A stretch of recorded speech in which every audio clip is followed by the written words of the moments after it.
What drives the European Union's contemporary strategic engagement with China?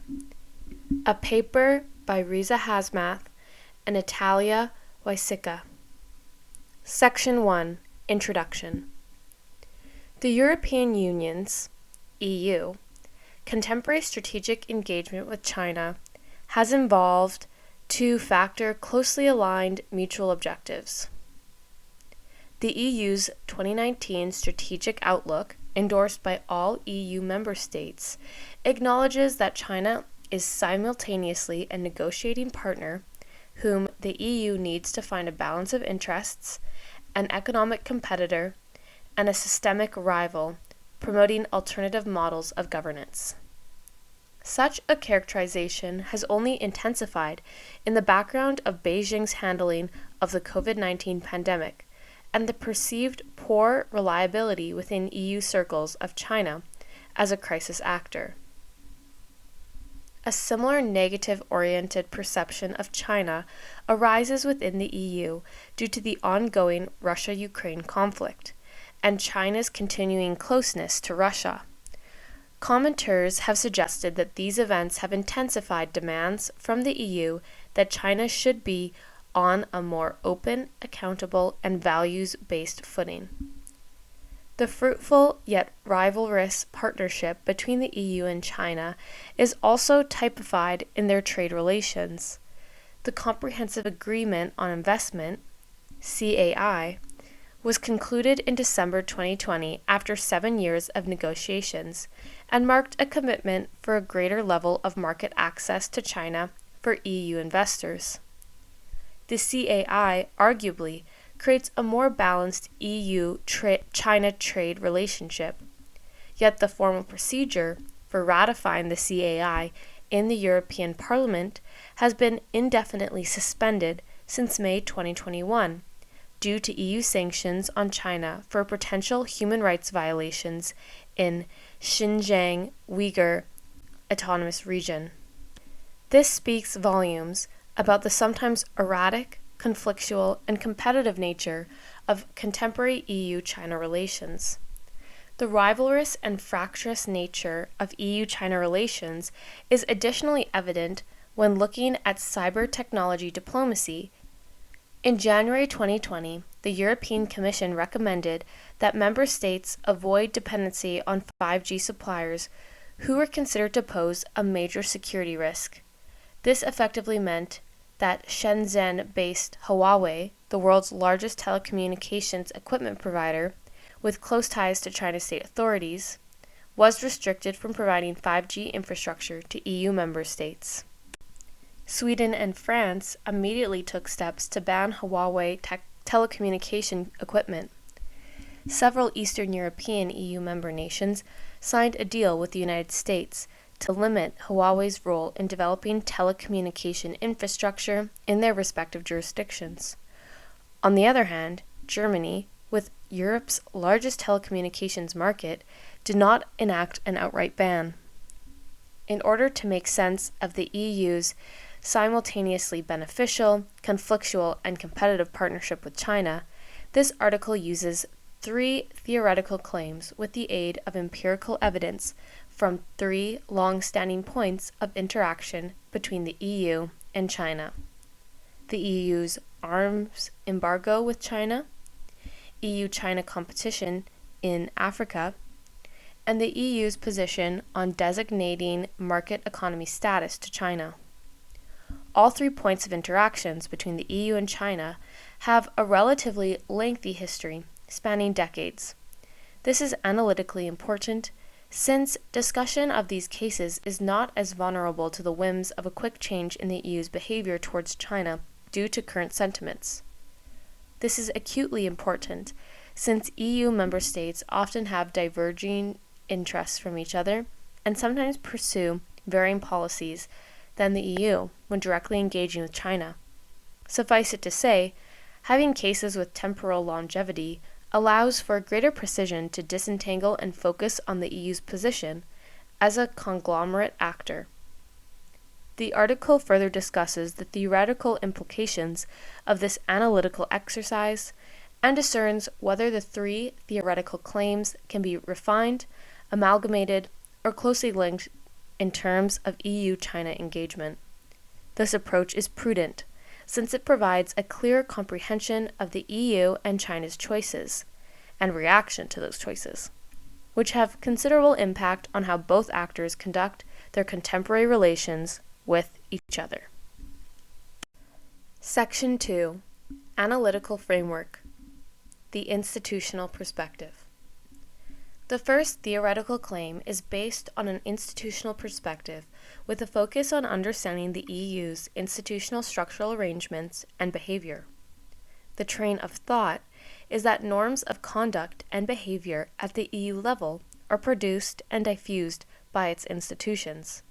Thus, the EU's various organizational and decision-making bodies, for example, the European Council and Commission committees, act as the harbinger of institutional norms and legacies that guide its foreign policy behavior with regard to China.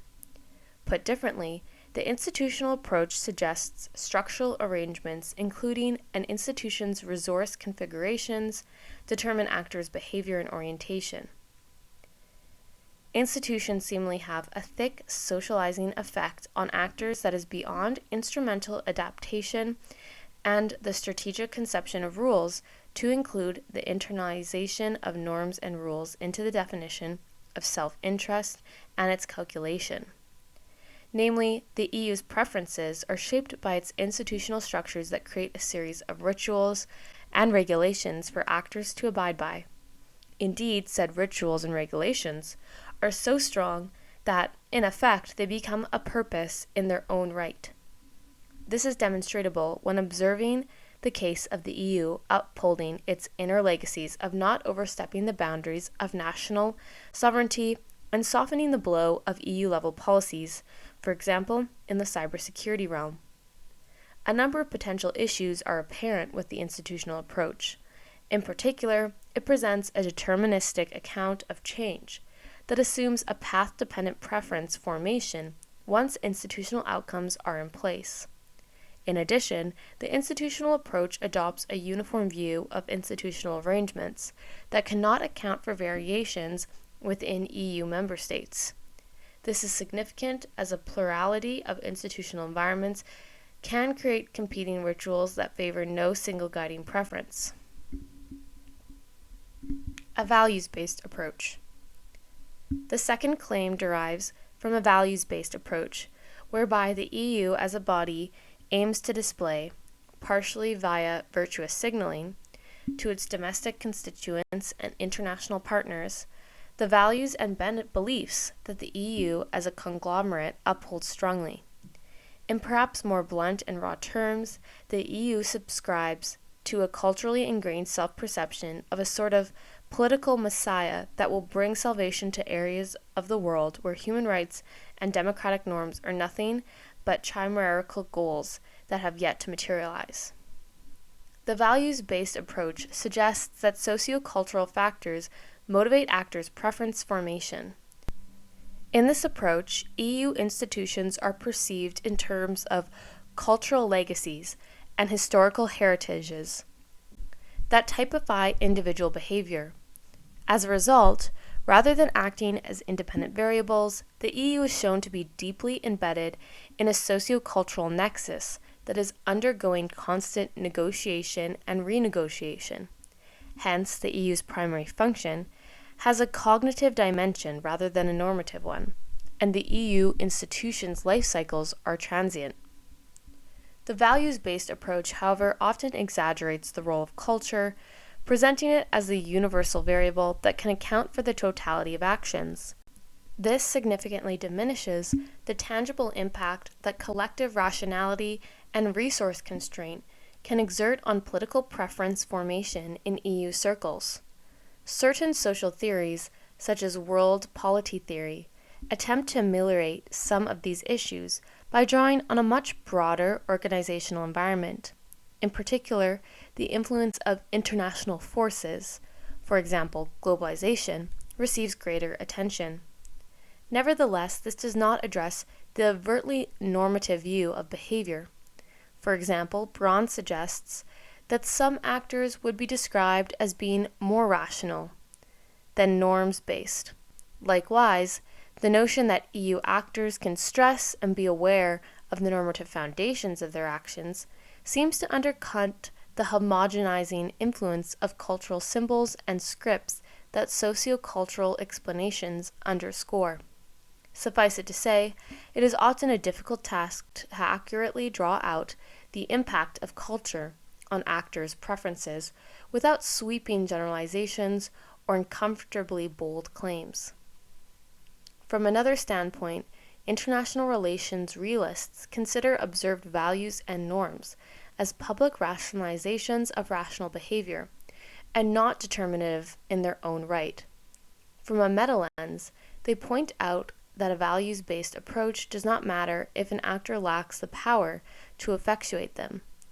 That is, realists contend that the power of an actor is a universal objective that can subordinate sociocultural concerns.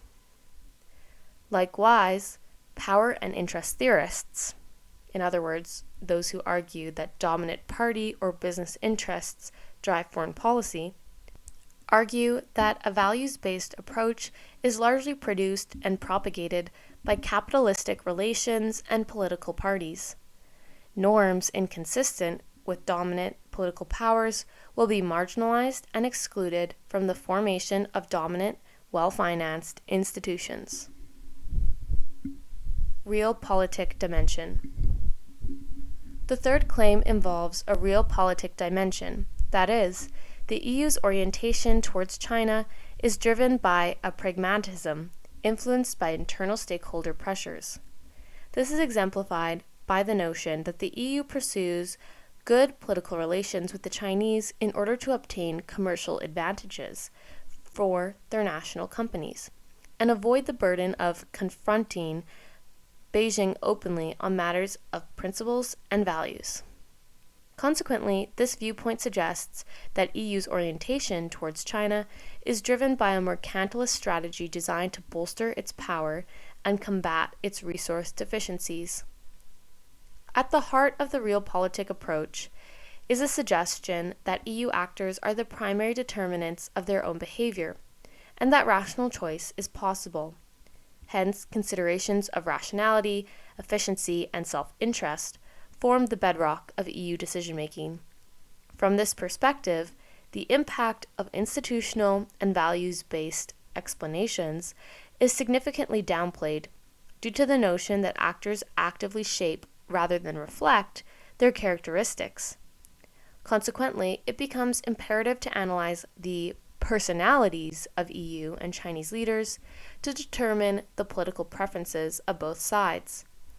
At a more nuanced level, this analysis should be further extended to various state organs, which can independently create their preference orientations.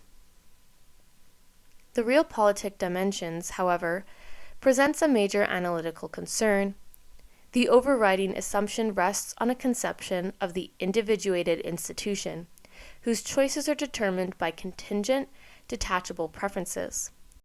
This fixed atomic institution, so to speak, then becomes akin to the isolated Robinson Crusoe, who acted egotistically and rationally, unresponsive to social markers. Section 3. The EU's contemporary engagement with China.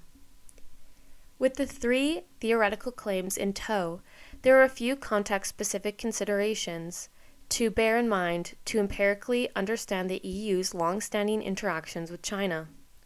First, there is a fundamental divergence in political regime types. To this end, China possesses a predominantly corporatist, authoritarian regime dominated by the Communist Party of China, CCP.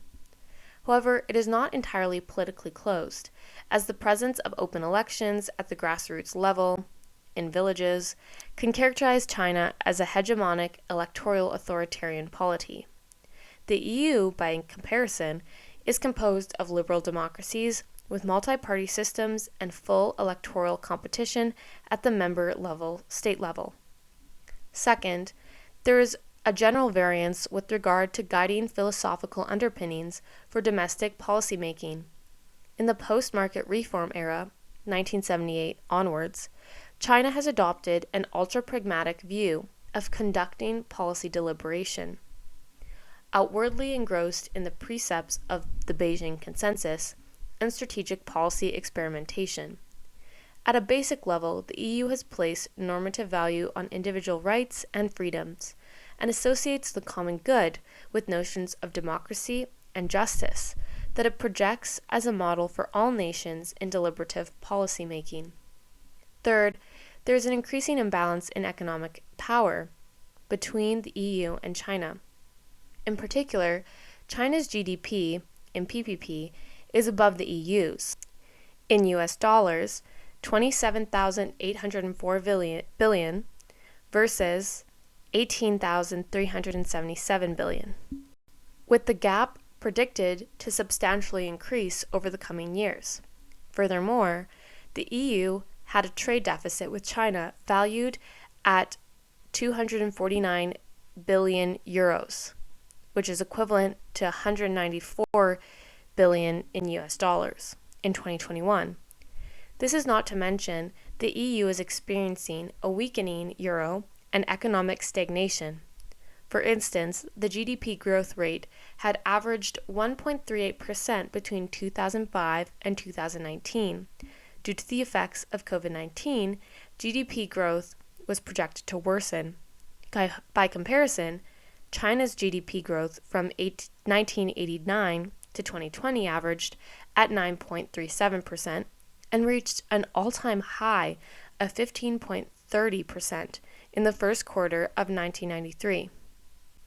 These considerations in sum may suggest that the EU's inclination towards norms-based action, due to the hypothesized preeminence of values-based approach in determining behavior, predisposes a normative clash between the EU and China.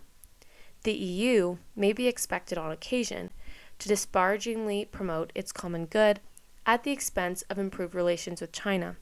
However, as sociocultural norms formation is a process of continuous interest-based contestation at the subnational and supranational levels, the inherent instability of norms-based behavior means that the impact of norms may subside in certain contexts of EU-China engagement. Similarly, the EU's economic constraints, which pressures it to maintain lucrative trading relations with China and minimize obstacles to international private commerce, potentially predisposes the EU towards realpolitik strategies when important economic ties may be put in jeopardy. To better delineate whether the existing working framework elucidated can aptly characterize contemporary EU-China interactions, 3 long-standing cases spanning the last 3 decades are analyzed. Case 1. The arms embargo. The EU's arms embargo was levied on China in 1989 after the CCP's heavy-handed reaction to the series of student protests in Tiananmen Square. The arms embargo can be conceived as a direct response to what the EU perceived as China's disregard for political and civil human rights. The European Council's Declaration on China, signed in Madrid on June 27, 1989, strongly condemned the brutal repression taking place in China and requested Chinese authorities to stop the executions and to put an end to the repressive actions against those who legitimately claimed their democratic right. The declaration emphasized that the respect for human rights and the hopes for freedom and democracy are an essential element for the pursuit of the policy of reforms and openness that has been supported by the European community and its member states. It is apparent then, as remains the situation today, that normative considerations underpinned the EU's arms embargo against China. Nevertheless, was the EU's stance rational at the onset of the arms embargo?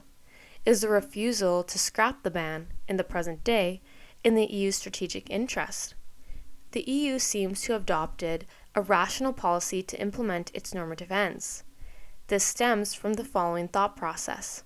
First, following the Tiananmen Square incident, China had maintained an unrepentant tone and refused to release political prisoners. Hence, the European Economic Community, EEC, sought to achieve the emancipation or sentence reduction of Tiananmen Square protesters. This succeeded for the most part.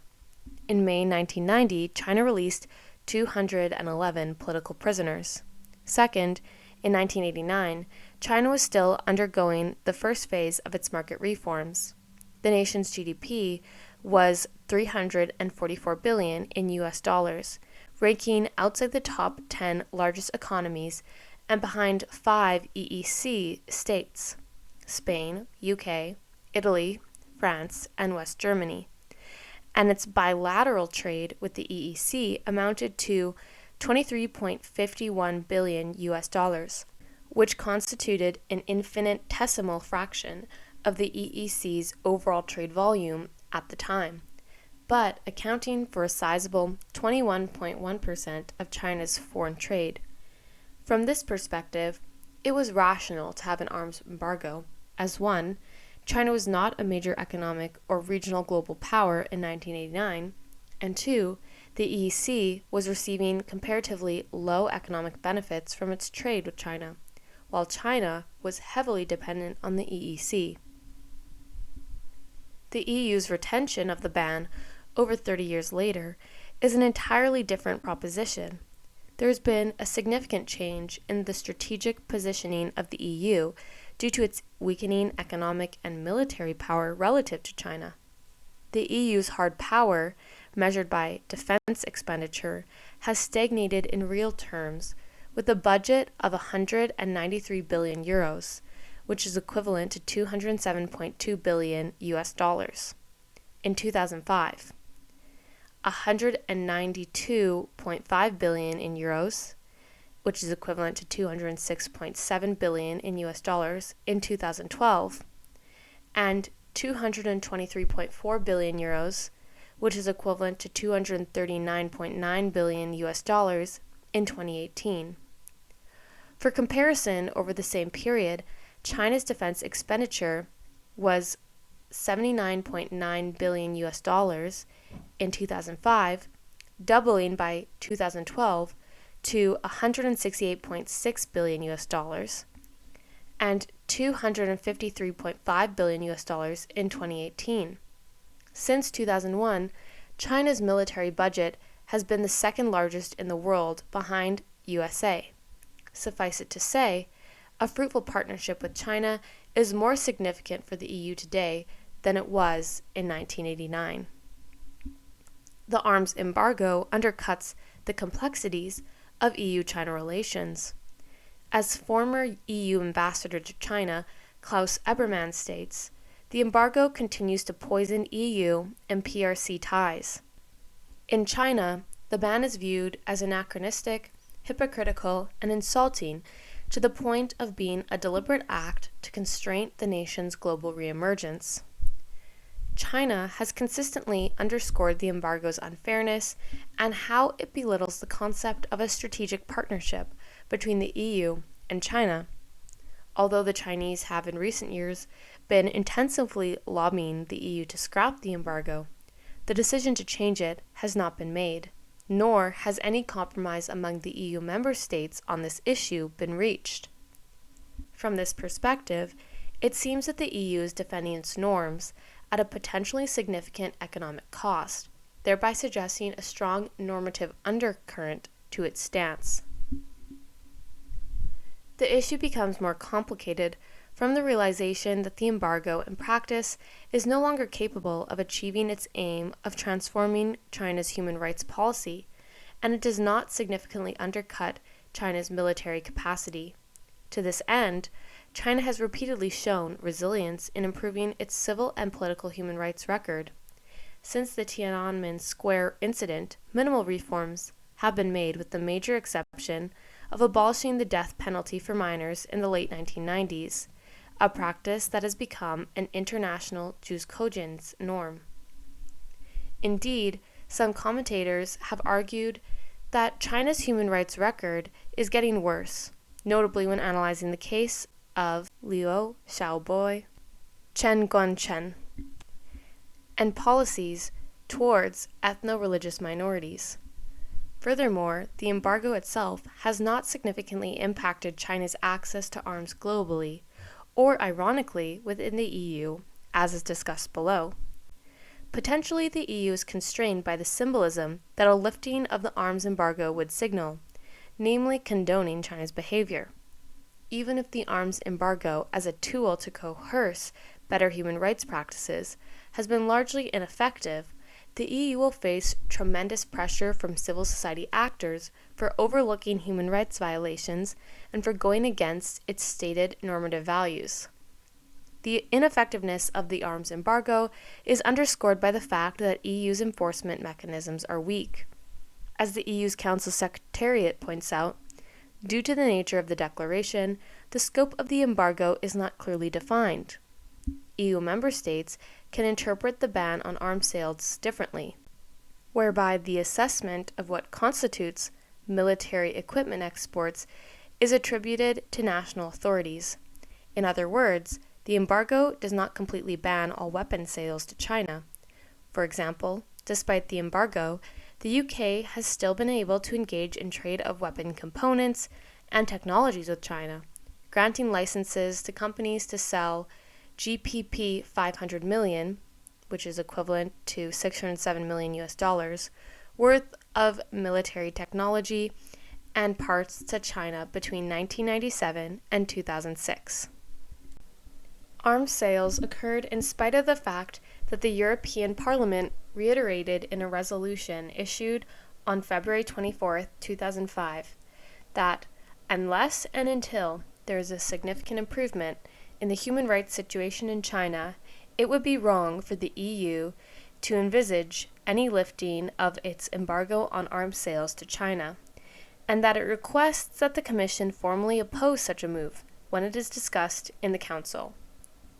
Not surprisingly, the EU Parliament and several EU member states' national parliaments voted against lifting the embargo until there is substantial progress in China's human rights record. The aforementioned underscores the importance of norms in guiding EU policy regarding arms sales to China. While the EU may have security concerns over the transfer of cutting-edge military technologies to China, security interests is not the sole determinants behind the EU's position. The EU is willing to abide by its strategy, reaffirming its core cultural norms relating to human rights, despite its ineffectiveness and the negative spillover effects pertaining to its other non-normative interests. Case number 2. Engagement in Africa. The EU and China's engagement in Africa is exemplified by the trilateral dialogue and cooperation framework put forward in 2008. This initiative sought to identify and address a specific number of areas that are suitable for trilateral cooperation and to link this cooperation where possible with existing commitments in multilateral fora. In particular, issues of immediate importance to an EU-China strategic partnership in Africa included peace and security, infrastructure, and resource management. Due to the magnitude of these ambitious goals, a cooperative approach was necessary. However, to date, minimal progress has been made on the trilateral dialogue's aims. This situation begs the following queries. What were the driving forces behind the trilateral dialogue initiative? Why has little progress been made on the initiative's objectives? The EU first proposed the trilateral dialogue framework to China when it sent out a communication concerning whether more can be done between the EU, Africa, and China to reinforce their policy dialogue and cooperation through forms of trilateral cooperation. In this case, the EU was acting out of its structural constraints. In particular, China's active investment in Africa's infrastructure and natural resources was perceived as minimizing the EU's opportunities and potentially undermine its objectives. In addition, the weakness of the EU's economic power and military leverage necessitated a cooperative approach with China. At the same time, the EU's general interest in African development stemmed from a mixture of economic, normative, and security interests. For example, the EU Africa Development Plan underscored the need to attract and facilitate foreign direct investment. The EU Green Paper stressed democratic governance and respect for human rights as integral parts of the EU's development strategies. And the EU's policy coherence for development featured energy as one of the fishes. In this vein, a values-based approach, resource constraints, and realpolitik considerations underpinned the EU's choice of instigating a trilateral dialogue initiative with China in Africa. The trilateral dialogue failed to produce any tangible, actionable results. What is apparent, in hindsight, is that economic and security considerations were of tertiary importance to the EU initiative. China has, on average, accounted for only 5% of annual FDI flows to Africa, making it considerably smaller than investments from the United States and the EU. Hence, China was not aggressively buying up Africa to the point of squeezing the EU out of most markets there.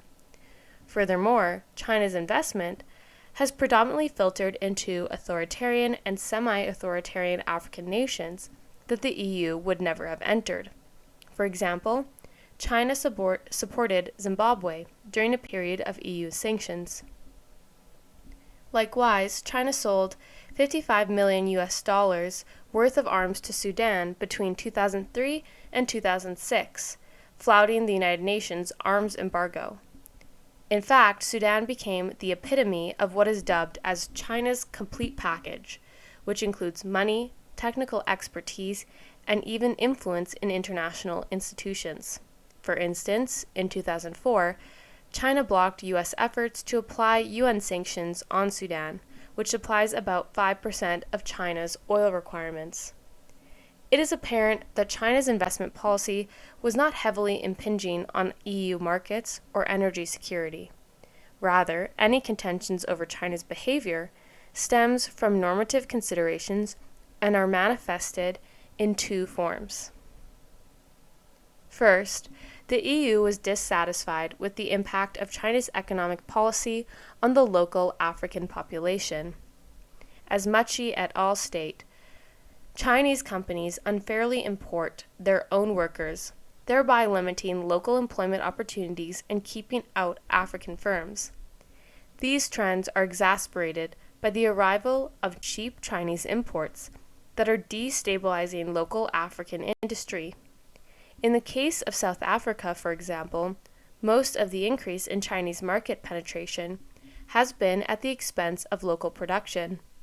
It is estimated that over 75,000 jobs have been lost in the textile industry in South Africa due to low-priced Chinese imports.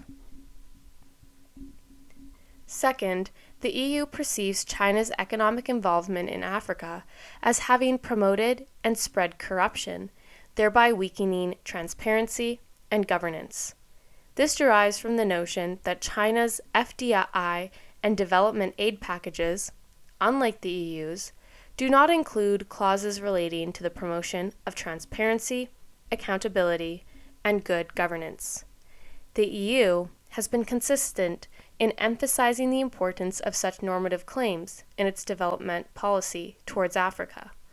For instance, as early as 1991, the European Commission produced a resolution on international development that provided a specific mandate for the inclusion of provisions on human rights, democracy, and the rule of law in its relations with least developed and developing nations. Consequently, the 1995 Lome Convention relayed this sentiment to the EU's approach towards Africa. It underscored the respect and enjoyment of human rights, the recognition and application of democratic principles, and the consolidation of the rules of law and governance as cornerstone policy principles. Seemingly, China's disregard for many of these norms has stalled cooperation. The EU has repeatedly dwelled on this point, for example, stating in a Parliament report, China's no-conditions investments in those African countries misgoverned by oppressive regimes contribute to perpetuating human rights abuses, and further delay democratic progress and hinder recognition of good governance, including the rule of law and the control of corruption. In short, China's involvement in many African nations reinforces the status quo in terms of maintaining the strength of corrupt and mismanaged regimes. The EU, which has an explicit political agenda in developing non-democratic nations, has been losing its position in Africa to China. The EU has shown unease that China and some African states do business regardless of the lack of protection for and abuse of human rights, and their leaders do not respect the frameworks of international conventions. Hence, EU parliamentarians have urged for suspension of China's uncontrolled cooperation with those governments that are responsible for human rights violations, are involved in conflicts, or on the brink of war, such as Zimbabwe, Sudan, Chad, Democratic Republic of Congo, Ethiopia, and Eritrea. Likewise, the EU is dissatisfied that China employs the international system to protect the host nation that it engages with from sanctions and other preventative measures in the face of serious allegations of genocide and crimes against humanity. It is apparent that variances in values-based norms between the EU and China have been a major obstacle to enact the policy framework of the trilateral dialogues. Case 3. Market economy status. There has been a long-standing disagreement between the EU and China over granting China market economy status. Article 15 of China's Accession Protocol to the World Trade Organization, WTO, allowed members to treat China as a non-market economy for anti-dumping purposes until the end of 2016, unless China can prove beforehand that it has a market economy.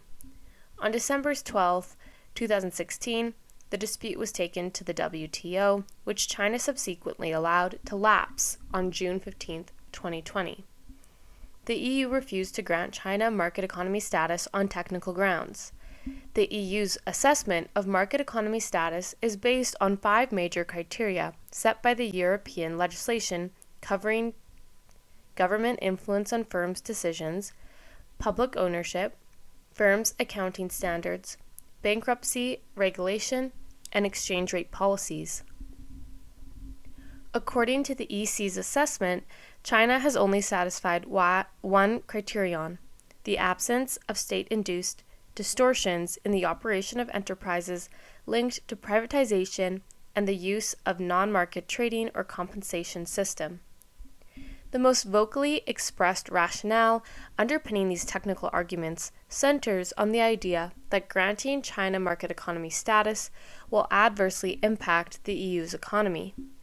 The EU feels exposed to China's dumping practices, a situation which, in its opinion, can be made far worse if China is granted market economy status. In particular, if the status were granted, China would be in a stronger position. It would be able to protect its exporters, especially those offering cheaper goods, and avoid paying high punitive tariffs in anti-dumping cases. It is estimated that China's exports of manufactured commodities to the EU would increase by 142.5 billion euros, which is equivalent to 153 billion US dollars. In the first 3 to 5 years after granting market economy status, at the same time increasing the EU's already large trade deficit with China and reducing GDP by 2%. By minimizing the ability to impose tariffs on dumped goods and thus undercutting domestic European production, granting China market economy status would imply not only the EU's loss of an estimated 1.7 million to 3.5 million jobs, notably in the steel, ceramics, and textile industries, but also increased competition. As China becomes less dependent on export markets and seeks to expand imports and generate growth by stimulating domestic demands, the increase in China's exports to the EU may not be as large as expected. Therefore, the EU's economic arguments should be scrutinized. Foremost, less than 1% of all Chinese exports to the EU are affected by the EU's anti-dumping measures. From this standpoint, granting China market economy status would have no real negative impact on the EU's economy. In fact, according to Cornelis' cost-benefit analysis, the EU's classification of China as a market economy can actually be detrimental to China. The logic is that in a non-market economy classification, Chinese exporters can avoid applying market economy methodology by claiming market economy status without being subject to the European Commission's countervailing duty rules. Further, market economy status will not place Chinese exporters in a better position, as China's reclassification as a market economy will not shield it from anti-dumping actions by its trade partners and will not prevent the use of data from third-party nations. Moreover, China's growing middle class represents an opportunity for European companies, and the EU hopes that China will expand its investment in Europe. This is not to mention there are EU-based transnational corporations that operate extensively in China that have an interest in recognizing China as a market economy in order to preclude EU restrictions on their own exports from China. Consequently, much of the EU's economic reasoning, rooted in mercantilist and protectionist considerations, is on shaky ground and points to additional issues behind its calculus. To illustrate this point, one can underscore the arbitrary nature of market economy status classification. There are no uniform standards for the precise definition of a market and non-market economy in the WTO. Hence, nations create their own distinct criteria, which sometimes produce a number of conflicting standards. This is most clearly evident given 81 other nations, including Russia, Brazil, Switzerland, and Australia, have recognized China as having market economy status.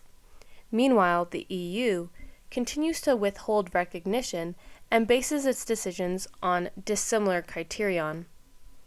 Nations in Eastern Europe and Russia have obtained market economy status from the EU, but China, with a much higher degree of market economy, does not. When Russia was given market economy status by the EU, China ranked higher than Russia in terms of its economic liberalization index and market economy development. Institutional and values-based approaches seemingly play a large role in driving the EU's stance. Norms in EU policymaking are heavily filtered through the institutional system, which often results in reducing trade policy effectiveness. However, this does not discount the intent and the ideological and rhetorical commitment of EU institutions to ensure that these norms are in place. Nor does it discount the norm's relevance and importance in the policymaking process. For instance, the EU can use the market economy status as a bargaining measure to encourage the improvement of China's human rights and the institutionalization of democratic reforms. These sentiments are supported by EU officials. As one high-level EU diplomat has stated off the record, the arms embargo and market status are negotiating tools if we want human rights improvements in China. The Chinese leadership has voiced similar remarks. We think the two issues, market economy status and arms embargo, involve political discrimination against China. The sooner they are resolved, the sooner the burden on EU-China relations can be cast off. Although there is a call for a united approach to managing the EU-China economic relationship and to improve the bargaining power of EU nations when dealing with China, this is tempered by a growing negative perception of China across Europe. This negative perception may add to understanding the refusal by some EU members to award China in its long-coveted market economy status. It is worth reiterating that the negative perceptions stem from the mismatch of cultural and normative expectations between the EU and China. Section 4. Theoretical implications. Based on the empirical cases discussed earlier, it is apparent that the three theoretical explanations are fragmented, with insufficient attention given to arguments across their essential characteristics. As a result, emphasis is cast on different variables that are often set out in competition with one another. For instance, institutional explanations underscore structures, while a value-based approach stresses culture and individual autonomy.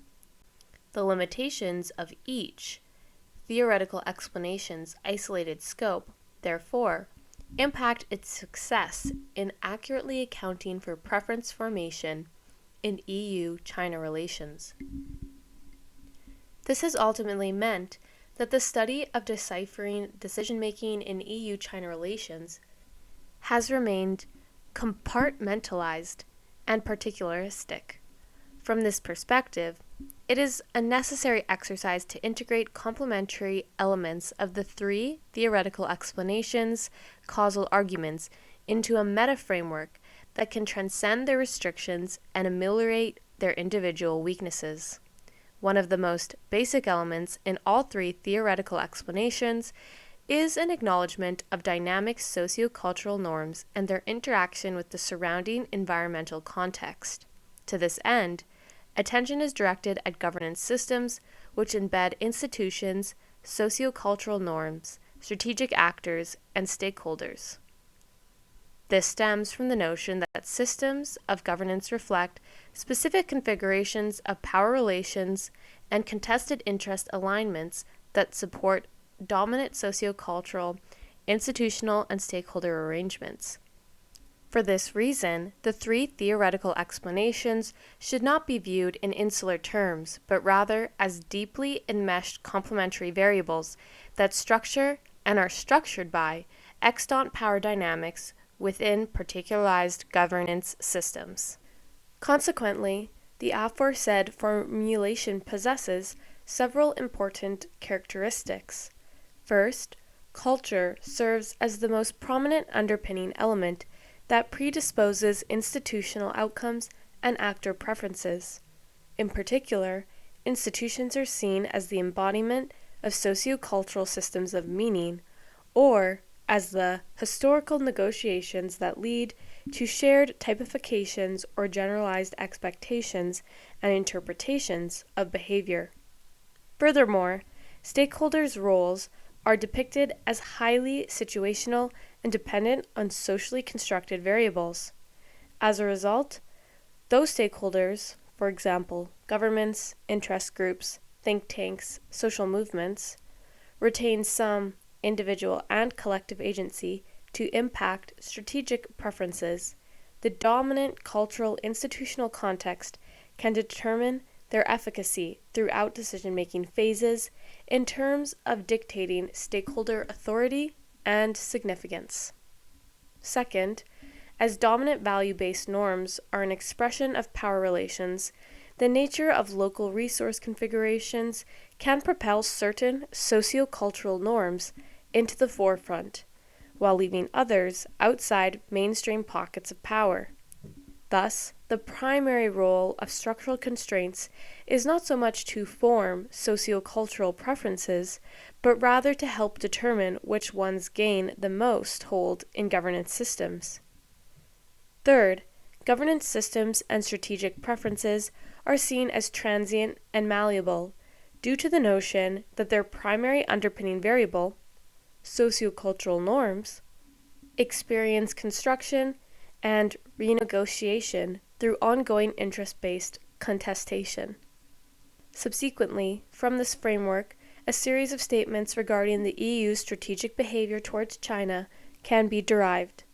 First, the fundamental cultural basis of strategic orientation formation suggests that the EU's actions are inclined to be norms-based and guided by its historical heritage and cultural legacies. Second, the notion that governance systems are fluid and sociocultural norms are contested suggests that the EU does not have perpetually fixed cultural legacies that influence its behavior. Instead, it is comprised of semi-integrated, contending narratives that strive for social preeminence and are tied closely to changing dynamics of power. This inherent instability predisposes EU's norms-based behavior to change or realign in priorities. Third, the EU will display more institutional or agency-based strategic behavior, such as mercantilism, realpolitik, and rationalism, when it experiences particularly strong structural or organizational constraints. This is possible as structural contingencies and limitations can impact the distribution of power, and so at times overrule dominant sociocultural norms. Section 5. Conclusion. Norms stemming from the EU's cultural legacies and historical heritage exert a significant impact on the EU's strategic behavior towards China. This is evident when observing long-standing points of interaction between both parties in the cases of the EU's arms embargo of China, EU-China competition in Africa, and the EU's position regarding the designation of market economy status to China.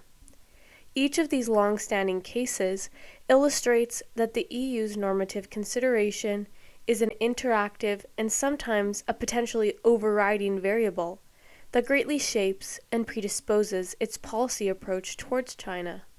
The prominence of norms has been underscored by the notion that they underpin even non-normative issues such as market economy status due to the strength of the EU's general dissatisfaction with China's seemingly incompatible values. Naturally, there are certain limitations to the degree to which EU norms may impact its behavior regarding China.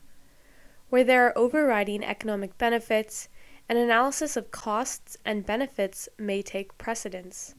However, where there is a strong lobby presence, such as the US lobbying the EU to withhold its arms embargo with China, the realpolitik may take precedence. While strategic interests undermine norms in such eventualities, this does not mean that norms have no importance at all. There is a constant negotiation and renegotiation process as to which claims should take precedence and to what degree, hence the three theoretical explanations which, in a sense, complement each other in helping us understand the factors that drive EU behavior towards China. Thus, the various theoretical explanations do work together, but with different dominance levels according to the strategic interests or resource constraints. Nonetheless, norms still serve as prominent variable that predisposes institutional outcomes and actor preferences. Understanding the major roles norms play in EU-China engagement can minimize unintended foreign policy outcomes. For example, in another context, the EU's normative efforts to support greater democracy in Eastern Europe were often interpreted by Russia as an aggressive realpolitik aimed to undermine its security and ultimately its authoritarian regime. This arguably played a major role in the current Russia-Ukraine conflict, whereby Russia perceived the EU's and the West's increasing presence and influence in the Ukraine as a long-term security threat. It will be prudent for the EU to bear this in mind in its dealings with China.